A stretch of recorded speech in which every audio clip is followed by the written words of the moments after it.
రాష్ట్రంలో వికాసం కావాలా విధ్వంసం కావాలా? జూబ్లీ హిల్స్ బై ఎలక్షన్ లో బీఆర్ఎస్ అభ్యర్థి సునీతమ్మను గెలిపిస్తే కొల్లూరు డబుల్ బెడ్రూమ్ లో నెలకొన్న సమస్యలను అసెంబ్లీలో కొట్లాడి మరీ పరిష్కరిస్తానని మాజీ మంత్రి హరీష్ రావు అన్నారు. సంగారెడ్డి జిల్లా తెల్లాపూర్ మున్సిపల్ పరిధిలోని కొల్లూరు డబుల్ బెడ్రూమ్ సముదాయంలో ప్రజలతో బీఆర్ఎస్ పటాన్చెరు నియోజకవర్గం కోఆర్డినేటర్ ఆదర్శ్ రెడ్డి ఆధ్వర్యంలో ఆత్మీయ సమ్మేళనం నిర్వహించారు. సిద్దిపేట ఎమ్మెల్యే హరీష్ రావు హాజరయ్యారు. ఈ సందర్భంగా జూబ్లీ హిల్స్ ఉప ఎన్నికల నేపథ్యంలో హరీష్ రావు మాట్లాడారు.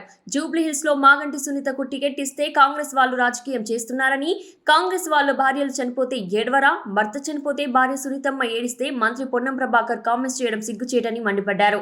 ఎన్నికల్లో ఇచ్చిన హామీలను నెరవేర్చకుండా సిగ్గు లేకుండా డబుల్ బెడ్రూమ్ ఇళ్లలో కాంగ్రెస్ వాళ్ళు ఓట్లు అడుగుతున్నారని దుయ్యబట్టారు.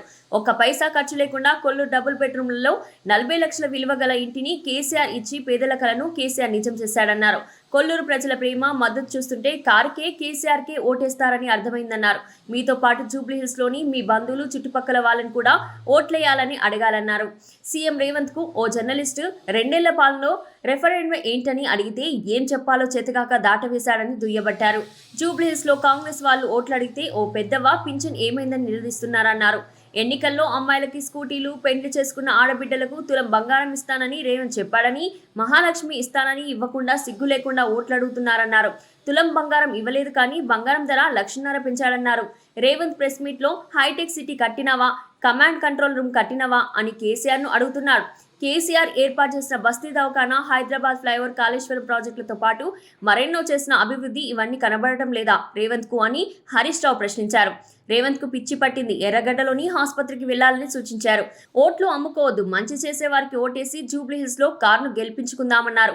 సునీతమ్మను గెలిపించుకుంటే కొల్లూరు డబుల్ బెడ్రూమ్ లోని అన్ని సమస్యలను అసెంబ్లీలో మాట్లాడి సమస్యలను పరిష్కరిస్తారని హరీష్ రావు చెప్పారు.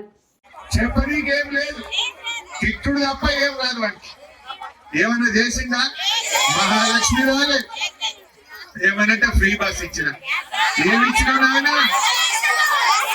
ఆడవాళ్ళకి ఫ్రీ ఇచ్చినా మగవాళ్ళకి డబుల్ టికెట్ వచ్చింది. ఆడవాళ్ళకి ఫ్రీ అన్నాడు, మగవాళ్ళకి 10 రూపాయల టికెట్ 20 రూపాయలు వచ్చింది. ఇక నువ్వు ఏమి ఇచ్చినట్లయినా ఇంట్లో భర్తకు డబుల్ టికెట్, భార్యకు ఫ్రీ అంటే దానికి అయిపోయింది. ఇంత బోగస్, పూరా బోగస్ బాయ్, అన్ని అబద్ధాలు చెప్పుకుంటూ వచ్చిండు రేవంత్ రెడ్డి.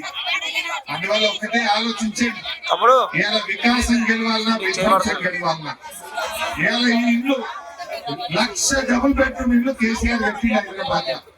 రేవంత్ రెడ్డి చూపి హిల్స్ హైదరాబాద్ లో ఒక్క ఇల్లు కట్టినా ఎక్కడ కట్టినావో చూపి నీ దమ్ముంటే. एक घर बनाया, एक घर रेवंत रेड्डी बनाया, घर तो नहीं बनाया लेकिन 1 लाख घर हाइड्रा के नाम पे तोड़ दिया है रेवंत रेड्डी. इल्लू कట్టలే గాని 1 లక్ష ఇల్లు గరీబుల ఇల్లు కూడగొట్టిండు రేవంత్ రెడ్డి. కేసీఆర్ గారు పట్టాలు ఇచ్చిండు, 58 జీవో కింద పేదలకు ఉచితంగా పట్టాలు ఇచ్చి వాళ్ళకు ధైర్యాన్ని ఇచ్చిండు, ఇంటి ఓనర్లను చేసిండు కేసీఆర్. డబుల్ బెడ్రూమ్ ఇల్లు కట్టి మీ ఆత్మ గౌరవాన్ని పెంచిండు కేసీఆర్. నిజంగా ఆలోచించండి, కిరాయి ఇళ్లల్లో మన తల్లో తండ్రో చచ్చిపోతే కిరాయి ఇళ్లలో వాళ్ళు శవాన్ని వెట్టనిస్తురా? ఎంత బాధ అవుతుండే. శవాన్ని వెట్టనీయక, శవాన్ని ఎక్కడ పెట్టాలో తెలవక ఆ పడ్డ బాధలు అనుభవించిన వాళ్ళకి తెలుస్తుంది తప్ప రేవంత్ రెడ్డికి తెలుస్తుందా? ఎలా ఆత్మ గౌరవంతో ఇంత మంచి ఇల్లు కట్టించిండు కేసీఆర్. రేవంత్ రెడ్డి ఇల్లు కూలగొట్టుడు తప్ప హైదరాబాద్ లో ఇల్లు కట్టిండా చెల్లె? మరి ఏ ముఖం పెట్టుకొని ఓటు అడుగుతాడు, ఏ ముఖం పెట్టుకొని ఓటు అడుగుతాడు అంటున్నా. వాళ్ళు ఒక కుట్ర చేస్తున్నారు. हमारे बहनों से भाइयों से मेरा एक ही गुजारिश है, उनको मालूम हो गए डबल बेडरूम में क्या भी करो, पाँव पकड़ो, पैसे दो, कुछ भी करो, ये लोग कांग्रेस को वोट देने वाले नहीं हैं. ये सब केसीआर की फैमिली है, ये सब केसीआर की घर वाले हैं.